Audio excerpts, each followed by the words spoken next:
Hey, Jeremy, how we doing? Could be doing a lot better, but we're here. I got a lot to discuss and a lot to discover, so let's get it rolling. All right, let's do it. I guess I'll just kind of toss it to you first and get your overall thoughts on the game. We'll get the details, but your thoughts as the clock hits zero. Man, I didn't think I could be so wrong about this team and how we would come out to start the year. I just thought we'd come out with a lot more passion, a lot more energy. That's kind of what you saw throughout camp since you went there every day, just a lot of energy. And I think you kind of saw that the first drive, a couple possessions of the game on defense. But as UCLA started to just set their will and set their tone for the game, we didn't really respond well. And I think the most disappointing part about it is it just felt like we got dominated that second half. At no point in the fourth quarter, I felt good, like, okay, we're about to get a stop. We're about to win this game.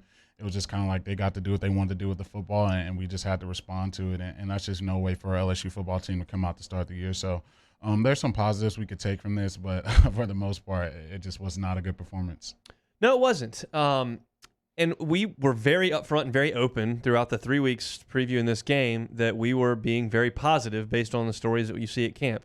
Most of what you see in practice is positive. It's just not a lot of times you'd go out to practice and go, man, this team stinks. Like, You see the guys, the athleticism, the size, they make some plays here and there.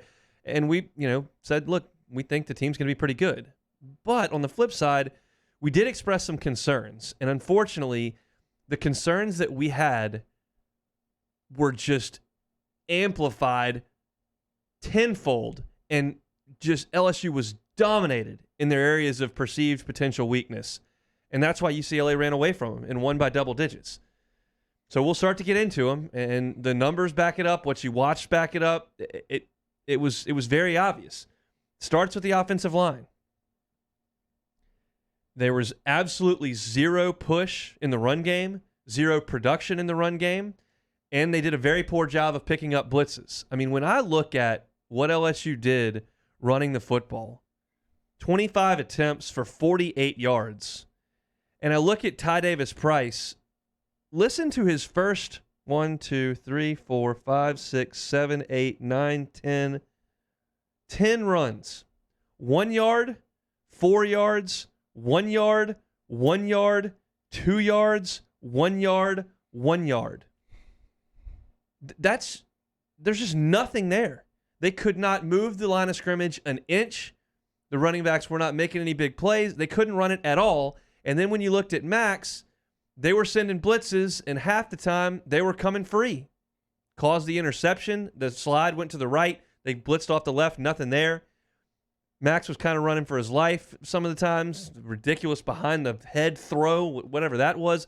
But the offensive line just couldn't get any push. There's none. They couldn't protect or get pushed. None. Yeah, I saw that adjustment that we should have made at the end of the first quarter. Run game's not there. We got to start getting the ball out quick, and they kind of just kept trying to stick to it when there was literally nothing there to do. So that's something Coach Pete will have to start realizing with game flow. If we're pushing guys around, we can stick with this run game. If not, we're going to have to start, getting the ball out in RPOs. We're going to have to start getting some bubble screens, some jet sweeps. All the stuff I saw them running during camp, they really didn't show any of that stuff. And it was kind of disappointing because when your offensive line is again push up the middle, there's a bunch of different ways to get the ball to your guys in space and give them chances to make guys miss. And I just thought we had the advantage on the outside, and you kind of saw that as the game went on. We started hitting our receivers, they started making plays, and we just couldn't get back to it. So it's just a ton of things that I think we can fix and get better from, but that was just no way to start the season. And the other part of that offensive line concern, not only their play, the depth. And you saw the depth take a hit when Cam Wire goes down and can't play. You miss Chasen Hines for a little bit, and you're plugging Charles Turner here and there. Bradford checks in, but the depth is not there. And when you had to go to the bench, obviously the play is not going to get any better, and it wasn't good. Yeah, it was not. And I think to start the game, it kind of felt like we were scared of those guys. It was taking us, 2 seconds, 1 second left on the play clock, and we were trying to get stuff lined up. And it got to a point for me, I just let's just run plays, man. We're trying to get the perfect call in every time. We're trying to run the perfect things. Let's run our stuff. Let's run the stuff that we feel great about. Run the stuff that, puts our best players in the best chance to make plays. And I think that's why you saw some of the O-line stuff. Guys were running free. One of the bigger third downs in the first quarter, guy just ran free. And we had 6 guys blocking. They only sent 4, and guys are just running free to the quarterback. And those are all things that should never happen. You should have all that stuff pointed out and blocked up. If they send an extra guy, that's fine. But when they're sending 4 and you're blocking 6, it's just inexcusable to have free rushers. Other concern, linebacker play. And look, right out of the gate, first play, it's Baskerville and Clark in there. Baskerville's flying downhill, stops the UCLA runner right at the line of scrimmage. I'm going, all right, that's what we need to see. We need a little bit more of that. And the linebackers, for the majority of the game, were not very good. UCLA was able to run the football. They were able to find holes. They were able to get to green grass. And then in the passing game, the linebacker play, and we'll get to the safety play in a second, was atrocious. I mean, you just saw huge play after huge play on the linebackers. The 75-yard touchdown pass to Dulcich, the tight end. Linebacker, safety, there was nobody there, so I'm not good enough to know exactly who to blame, but there's nobody there. Somebody's got to be there. They were all sucked in on the play action on that tight bunch formation. And you see they got Coda on Bug Strong for a touchdown in the second half. Then you saw Baskerville having to play coverage. In the first big play they hit on the third down the near sideline, they got a wide receiver on Baskerville and just ran a fly route and ran by him. It just, in pass coverage, the linebackers were lost and bad again. Yeah, that was one of my bigger concerns for this team. I felt good about the defensive line. I felt good about the defensive backs, but who was going to be that linebacker to step up and say, we can't get this guy off the field. We got to keep him out there. He's going to be our strong forward in the middle of this defense and really help us get stops. And I loved him on Clark, but I didn't think any of the linebackers were guys that I would totally have faith in to really go out there and get the job done. They just did not play well. Maybe Mike Jones could come in there and maybe help with some of the pass coverage stuff, but for right now, our linebacker play has to get extremely better. There are guys running wide open down the field, and I think I was talking to you last week about it. Watching Dorian Thompson-Robinson's highlights, he was hitting a lot of wide open guys, and that just seemed right where he picked up off last year, just hitting guys wide open down the field, and that's just easy execution for a quarterback that's been in that offense for that long. You got to make things tough. Don't remember us blitzing too much. Really, they got to do whatever they wanted on offense. They controlled the second half. They ran the clock out at the end, which is just demoralizing for a defense. Yeah, man, we got to get better. We got to get a lot better. It's just, it was, look, I don't get much right, but this one was pretty much exactly as we called it in terms of LSU had such an advantage the further outside on the field you went. The further inside, we had questions. And on the inside, UCLA manhandled LSU. I mean, look at the chunk plays tell such a story. They had 6 passing plays of over 15 yards. And as I look to him, Dulcich, the tight end, that's a 75-yarder. Pass to Charbonnet, running back, for 35 yards. Pass to Dulcich, tight end, 23 yards. Pass to Dulcich for 19.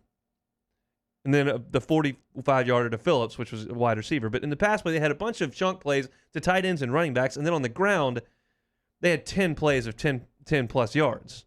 I don't have to shock you with the statistics, but I look at LSU, and you flip it to that. LSU had 1 run for more than 10 yards, and it was Max scrambling for 12 on a play that just broke down, and he had to escape. Now, LSU did have 8 chunk passing plays because LSU's receivers were good. UCLA's receivers, until the last play of the game, the last touchdown of the game where Stingley missed the tackle, UCLA receivers didn't do anything. They had 4 catches entering the fourth quarter because our corners are better. And Rick's had a pick, but they beat you between the tackles and with the tight end because LSU's defensive front play, linebacker play, and then coverage and safety just wasn't good enough.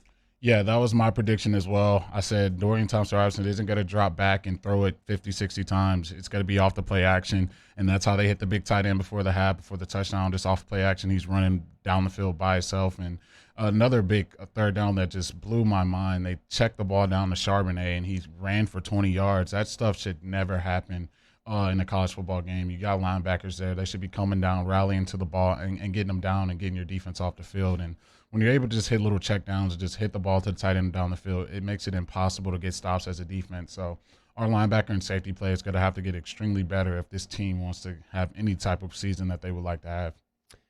It's just disappointing because you kind of dumped it all right there on Bo Pelini, and you figure, you get healthy, you add a couple of guys, and you'll be able to shore that defense up very quickly. And for UCLA to go throw 38 points at you is disappointing. And, man, it started – I was like, okay, this is it. Like, you come out, you get – UCLA really struggled to move the ball early in the game. You had the first play I was talking about with Baskerville. Mason Smith gets back there, forces a pressure. Gay gets a sack. And, like, all right, this is the disruptive force we thought. They're not making any plays on the outside.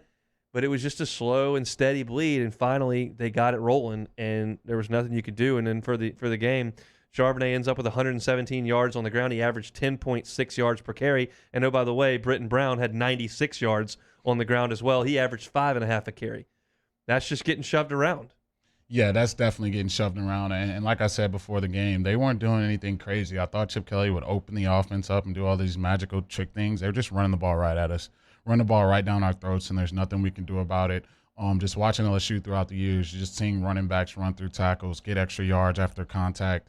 That's exactly what they're doing to us. They're just running the ball up the middle, and their backs never stop turning their legs, and they're getting the tough, ugly 3-4 yards, and then they'll start popping for 10+ yards. So as a defense, that's just something that you have to, bite your teeth down and say, look, we're going to get a stop here. We're going to, be tough. It just felt like they dominated us in the second half, and that's nothing that I expected or thought could possibly happen to this defense. I thought they'd come out flying around making plays. So we still got a ton of talent on that side of the ball. We just got to figure out a way to get those guys in position to make plays, because it was just people running wide open and just getting pushed around, man. It's just inexcusable.